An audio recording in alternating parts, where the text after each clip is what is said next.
Mis queridos hermanos, bienvenidos a esta nueva emisión, a este repaso general de la lección de Escuela Sabática.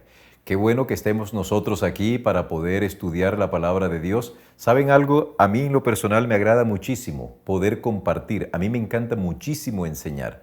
Y qué bueno que tengamos a alguien que esté interesado en aprender. Para el día de hoy, el tema general de la lección se titula José, experto en sueños. Bienvenidos a este repaso general de la lección de Escuela Sabática, por aquí, por BioChannel, tu canal.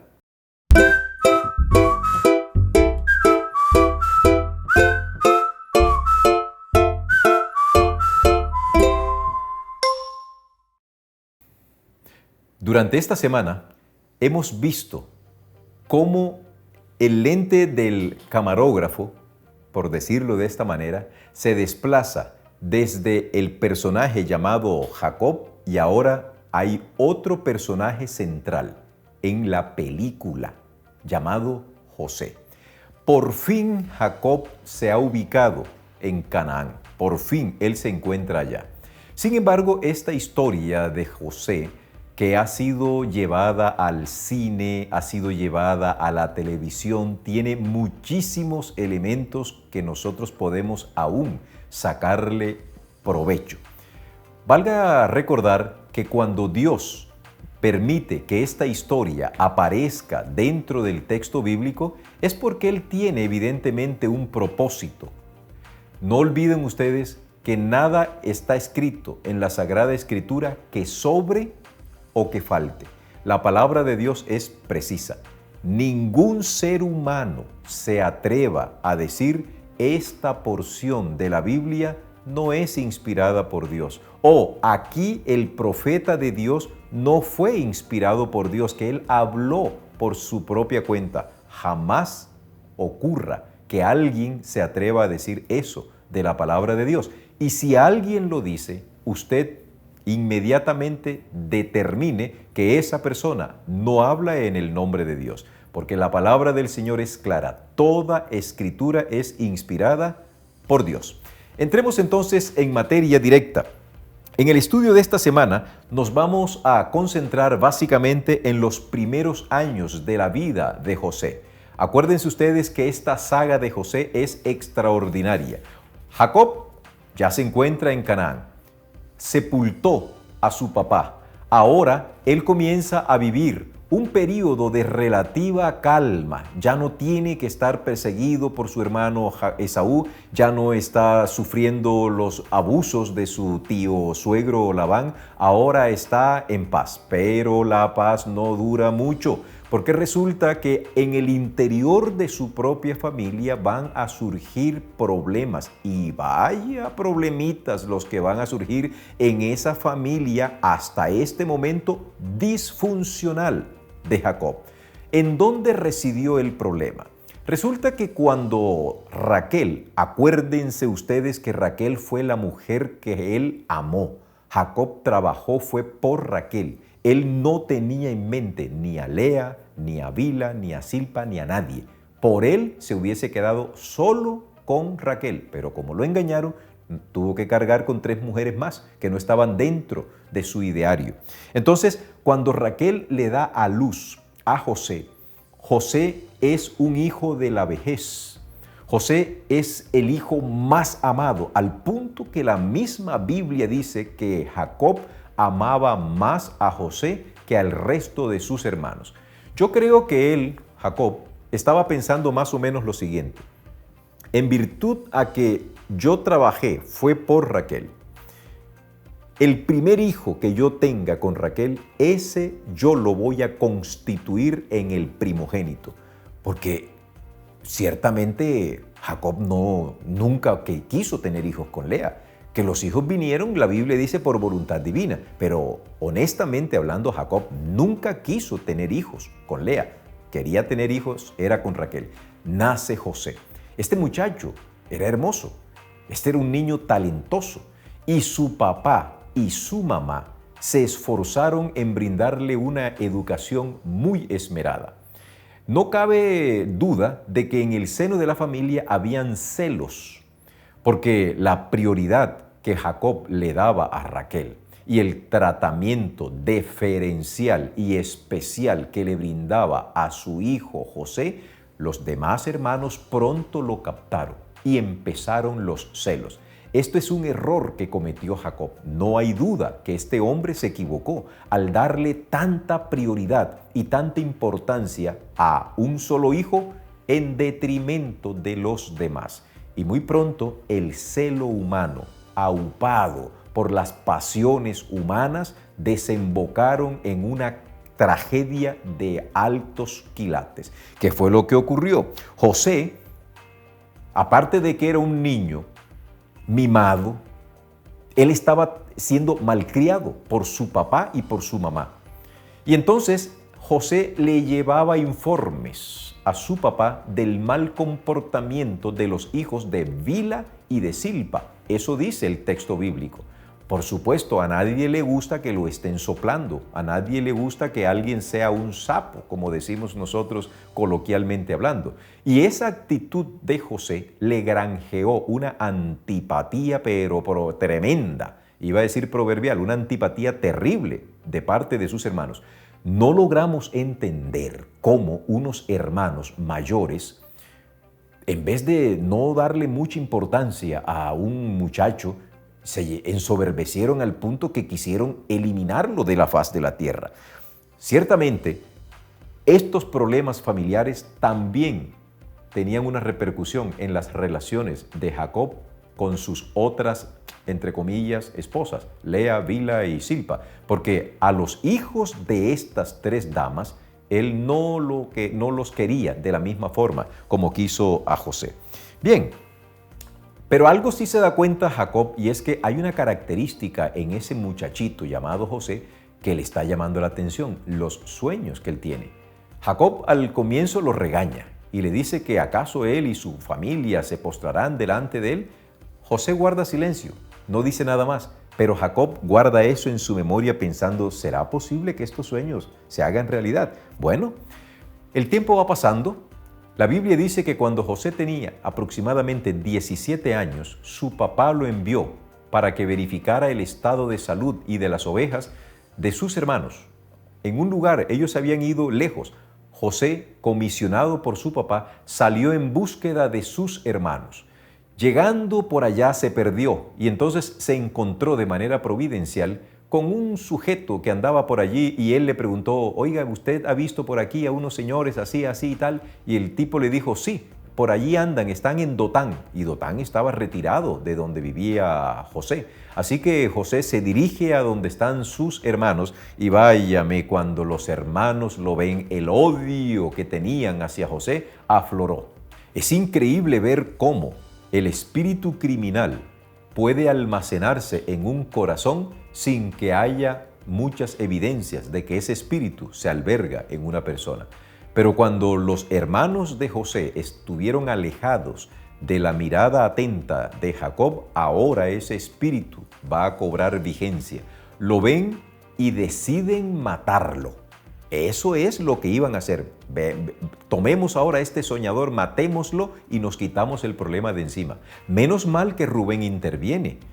Y en vez de matar al hermano, lo que él sugiere es échenlo en un pozo. Ese pozo estaba seco. A José lo lanzan a ese pozo y no sabemos de qué profundidad era ese pozo. Pero todos los hermanos estaban deseosos de desaparecerlo.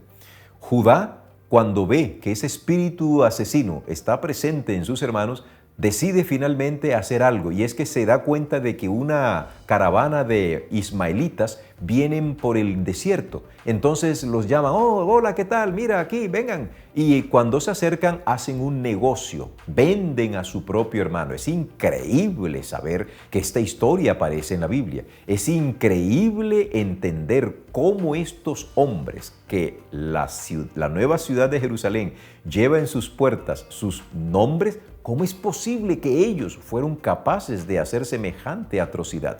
Bueno, querido, de esto uno no tiene por qué sorprenderse.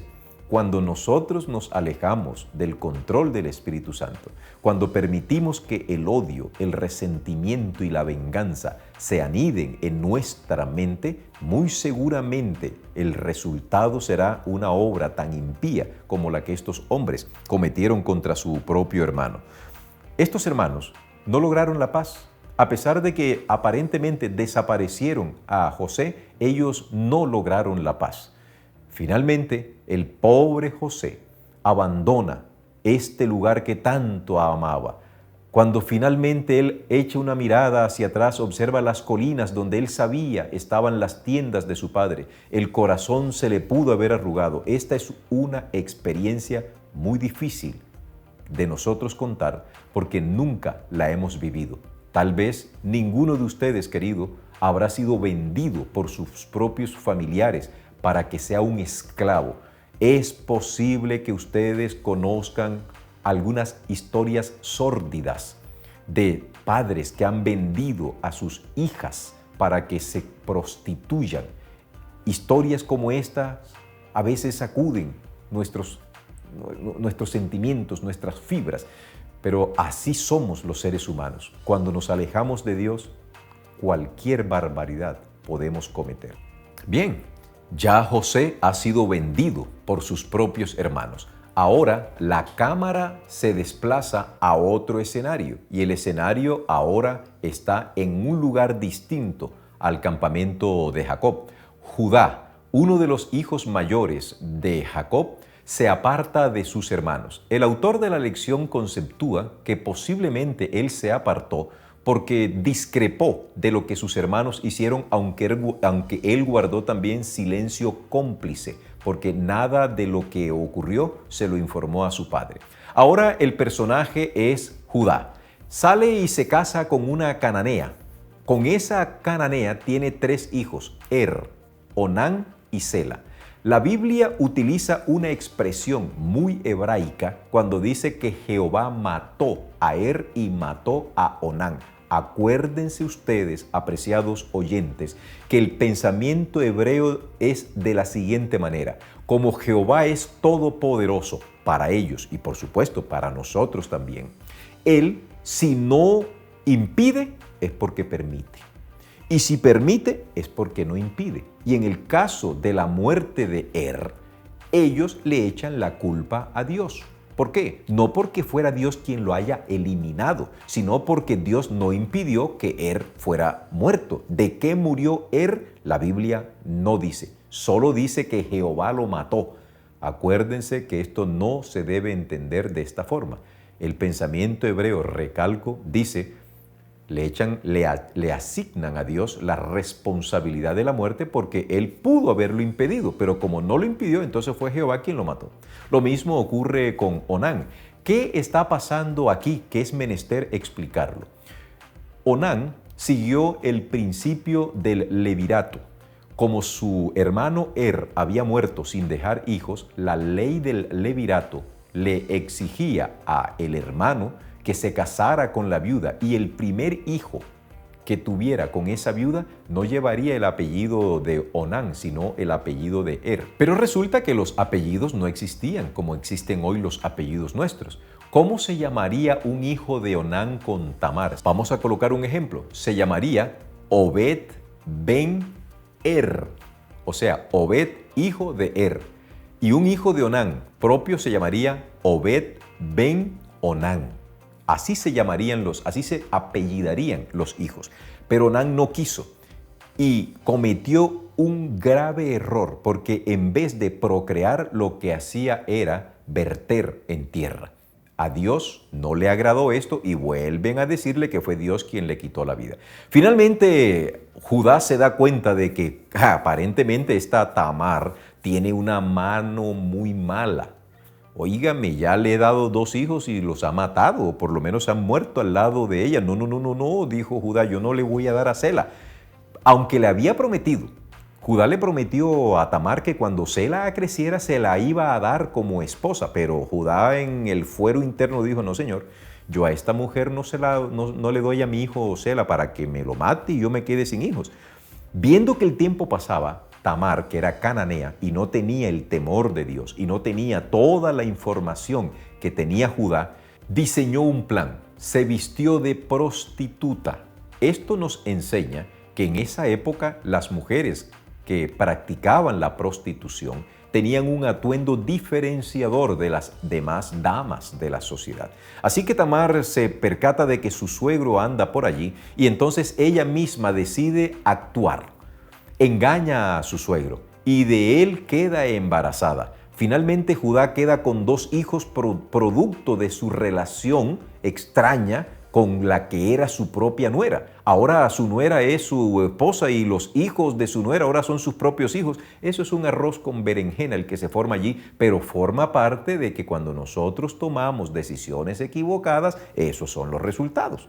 Bueno, ¿te ha pasado a ti que has cometido un error y después un error te lleva a otro error y se forma un verdadero ovillo del que a veces no podemos ni siquiera salir? Bueno, Dios es especialista en resolver nuestros entuertos, pero tampoco lo pongamos en tantos aprietos. Ok, aquí termina la historia. Termina la historia de Judá, termina la historia de Tamar, no se vuelve a mencionar más nada. Judá tiene 2 hijos. Ahora, una vez más, el lente se ubica esta vez nuevamente en la historia de José. Ahora encontramos a José que ha sido llevado a Egipto. ¿Te imaginas tú un muchacho provinciano, un muchacho que vive en el desierto, cuando es llevado a la metrópolis más grande que existía en esa época?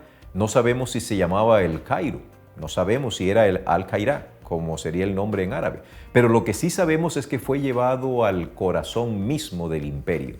Me imagino los ojos abiertos de José, deslumbrado por ver tantas cosas. Me imagino que vio las pirámides impresionantes, empezó a mirar las diferentes esculturas, esa cantidad de dioses que estaban diseminados por todo Egipto, mientras que él, un muchacho sencillo, que solamente se había habituado a contemplar la naturaleza, a observar cómo una ovejita daba a luz. Esa era lo único que José había visto.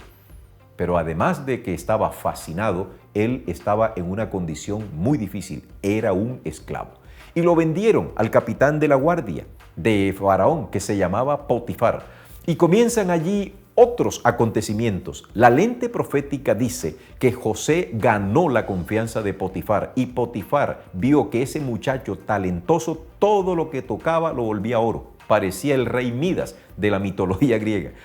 Le entregó todo lo que tenía en su casa, le entregó la chequera, le entregó la tarjeta de crédito, él era el que le manejaba el carro, José era el que le hacía todo, le hacía el inventario, José era todo allí. Potifar ni se preocupaba por nada, pero un día le dijo: José, algo sí te digo, la única cosa de la que tú te tienes que abstener es de mi esposa, ni la toques. José le dijo: no se preocupe, señor. Me imagino que habrá pensado: yo no estoy pensando en esa señora, a mí no me interesa. A mí lo que me interesa es estar bien y ojalá y pudiese yo lograr la libertad. Bueno, el tiempo va pasando, José se porta como debe ser un verdadero caballero, pero la esposa de Potifar le echó el ojo. Era un muchacho bien simpático, talentoso, no sabemos si tenía un buen físico, no lo sabemos. Lo que sí sabemos es que esa señora era mala y le puso el ojo a José y le dijo: ven acá, papito, acércate a mí, acuéstate conmigo. Y José le dijo: no, señora, no, nada de eso. El único que puede tocarla a usted es mi señor Potifar.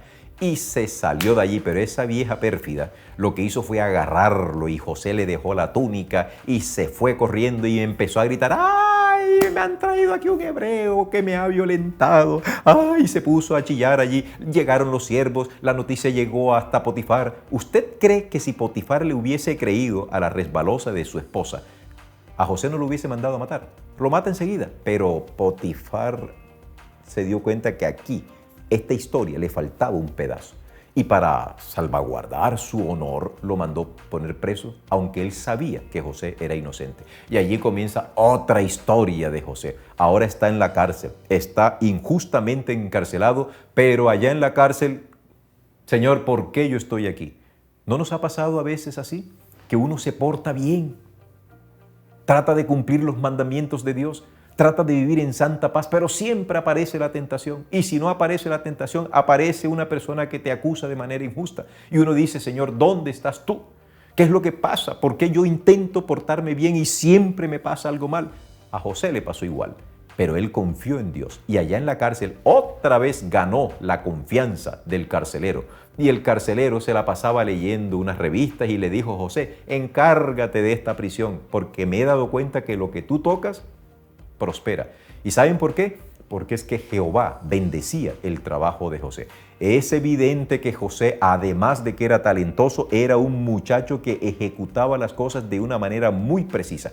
¿De dónde obtuvo José esa formación? No lo sabemos, la Biblia no lo precisa, pero es evidente que pudo haber sido en el diálogo que sostenía con su padre Jacob, que también era un hombre culto.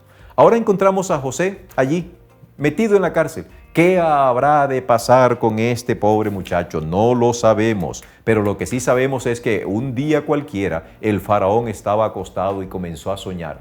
Y cuando soñó se despertó, acordóse de su sueño y mandó llamar a todos. Por favor, vengan acá rapidito, mandaron una información por todas partes. Llegaron los sabios, llegaron los hechiceros, llegó todo el mundo y faraón les dijo, este es mi sueño, interprétenmelo. La Biblia no dice cuántas interpretaciones dieron. Lo que sí sabemos es que al faraón ninguna de las interpretaciones que le dieron le satisfizo. Hasta que finalmente el copero del rey, que por pura casualidad había sido devuelto a su puesto y que estaba en la cárcel con José, antes de salir de allá de la cárcel, José le dijo, le interpretó un sueño que él había tenido. Y entonces le dice José al copero, acuérdate de mí. Parece ser que al copero se le olvidó, pero justo en el momento oportuno, en el tiempo de Dios, el copero se acordó, recomendó a José. El faraón lo mandó llamar, lo cambiaron, lo afeitaron, lo presentaron delante del faraón. José le dice, cuénteme su sueño. El faraón se lo cuenta. José, atenta, está escuchando el sueño. Yo me imagino que en ese momento le está orando a Dios, Dios mío, dame la interpretación del sueño. Y claro, Dios al que lo honra, Él también lo honra y le dio la interpretación del sueño. Y a partir de allí comienza otro asunto. El faraón se da cuenta de que lo que este muchacho le está diciendo es verdad. Ya José tenía 30 años cuando comparece delante del faraón. Y como consecuencia de ese, entre comillas, providencial sueño, es que comienza ahora otra historia maravillosa de José. ¿Realmente fue José quien interpretó el sueño? No. José no se da el crédito a sí mismo, le dice fue Dios. Y aquí yo quiero hacer un llamado, una exhortación a nuestros hermanos que nos ven. Si tú eres talentoso, si tienes éxito porque Dios te ha dado talentos, no creas tú que porque eres tú el que lo haces, es Dios. Yo voy a hablar a título personal. Muchas personas consideran de que los pastores que hablan bien, que son bien vistos, que son seguidos, algunos pueden llegar a sentir, soy yo. No, queridos. Yo como pastor no soy nada sin Dios a través de su iglesia. Yo no soy nada. Si yo dejo de ser pastor, tranquilamente me diluyo como cualquier otro parroquiano. Es por misericordia divina que los pastores serios de la iglesia adventista son utilizados por Dios. Yo quisiera que en esta hora nos acordemos qué fascinante es nuestro Dios, qué impresionante es Dios, cómo Él convierte algo duro, algo difícil en una fuente de bendición. Es maravillosa la manera como Dios actúa en la vida de nosotros. Por eso, queridos, yo pienso que en estos momentos tú debes elevar tu plegaria a Dios. Debes entender de que Dios nunca te abandonará como tampoco abandonó a José. Que el Señor te bendiga, que Jehová te bendiga y te guarde. Haga resplandecer su rostro sobre ti y tenga de ti misericordia. Jehová alce sobre ti su rostro y ponga en ti paz. Bendiciones.